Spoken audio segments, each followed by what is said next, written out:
Hi hello ಎಲ್ಲರಿಗೂ ನಮಸ್ಕಾರ. ಇವತ್ತಿನ ದಿನ ಕ್ರಂಚಿಯಾಗಿ ಚಟ್ಪಟ್ ಅಂತ ಮನೆಯಲ್ಲಿನೇ ಸ್ವೀಟ್ ಪೊಟೆಟೊ ಇಂದ ಚಾಟ್ ಮಾಡೋದು ಯಾವ ರೀತಿಯಾಗಿ ಎಂಬುದಾಗಿ ನೋಡೋಣ. ಬೋರ್ ಆಯ್ತು ಮತ್ತೆ ಏನಾದರೂ ಮನೆಯಲ್ಲಿ ಹೆಲ್ದಿಯಾಗಿ ತಿನ್ನಬೇಕು ಅನ್ನುವಾಗ ಇದನ್ನ ಟ್ರೈ ಮಾಡಿ. ಈಗ ಸ್ವೀಟ್ ಪೊಟೆಟೊನ ತಗೊಂಡು ಅದನ್ನ ಸ್ಟೀಮ್ ಮಾಡ್ಕೊಂಡಿದ್ದೀನಿ. ನೀವು ಬೇಕ್ ಮಾಡ್ಬೋದು, ಹೇರ್ ಫ್ರೈ ಆದ್ರೂ ಮಾಡ್ಬೋದು.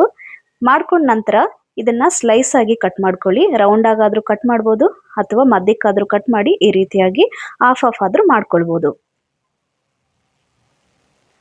ಮಾಡ್ಕೊಂಡ ನಂತರ ಇದನ್ನ ಸ್ವಲ್ಪ ಫ್ರೈ ಮಾಡ್ಕೊಳ್ಳೋಣ. ಅದಕ್ಕೆ ಒಂದು ಕಡಾಯಿಗೆ ನಾನು ಅರ್ಧ ಸ್ಪೂನ್ ಆಗಷ್ಟು ತುಪ್ಪನ ಹಾಕ್ತಾ ಇದ್ದೀನಿ. ಸಿಪ್ಪೆ ತೆಗೆದು ಕಟ್ ಮಾಡಿರುವಂಥ ಸ್ವೀಟ್ ಪೊಟೆಟೊನ ಸೇರಿಸ್ಕೊಂಡು ಲೈಟ್ ಗೋಲ್ಡನ್ ಬ್ರೌನ್ ಕಲರ್ ಬರೋ ತನಕ ಚೆನ್ನಾಗಿ ಹುರ್ಕೊಳ್ಳೋಣ.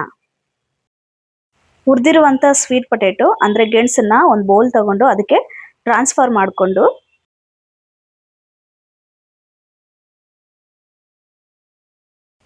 ಕಟ್ ಮಾಡಿರುವಂಥ ಈರುಳ್ಳಿ, ತುರಿದಿರುವಂಥ ಕ್ಯಾರೆಟ್, ಸ್ವಲ್ಪ ಕೊತ್ತಂಬರಿ ಸೊಪ್ಪು ಸೇರಿಸ್ಕೊಂಡು 1/4 ಸ್ಪೂನ್ ಪೆಪ್ಪರ್ ಪೌಡರ್, ರುಚಿಗೆ ತಕ್ಕಷ್ಟು ಉಪ್ಪು, 1/4 ಸ್ಪೂನ್ ಚಾಟ್ ಮಸಾಲ,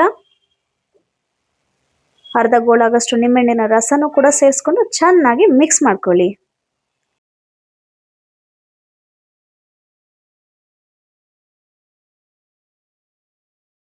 ಈಗ ಹುರಿದಿಟ್ಟಿರುವಂಥ ಕಡಲೆ ಬೀಜನೂ ಸೇರಿಸ್ಕೊಂಡು ಅವನ್ ಫ್ರೈಡ್ ಮಾಡಿರೋಂಥ ಮಿಕ್ಸ್ ಸೀಡ್ಸ್ನು ಕೂಡ ಸೇರಿಸ್ಕೊಳ್ತಾ ಇದ್ದೀನಿ. ಈ ಕಡಲೆ ಬೀಜ ಅಂತೂ ಸೇರಿಸ್ಕೊಳ್ಳೋದು ಮಿಸ್ ಮಾಡ್ಕೊಳ್ಬೇಡಿ. ಅದು ಕ್ರಂಚಿಯಾಗಿ ತಿನ್ನೋವಾಗ ಬಾಯಿಗೆ ಸಿಗ್ತಾ ಇದ್ರೆ ತುಂಬ ಚೆನ್ನಾಗಿರುತ್ತೆ. ನಿಂಬೆಹಣ್ಣಿನ ಹುಳಿ, ಕ್ರಂಚಿ ಕಡಲೆ ಬೀಜದ ಚಟ್ಪಟ್ ಸ್ವೀಟ್ ಪೊಟೆಟೊ ಹೆಲ್ದಿ ಆಗಿರುವಂಥ ಚಾಟ್ ಇಸ್ ರೆಡಿ. ನೀವು ಟ್ರೈ ಮಾಡಿ ಹೇಗೆ ಬಂತು ಅಂತ ತಿಳಿಸಿ. Thank you for watching.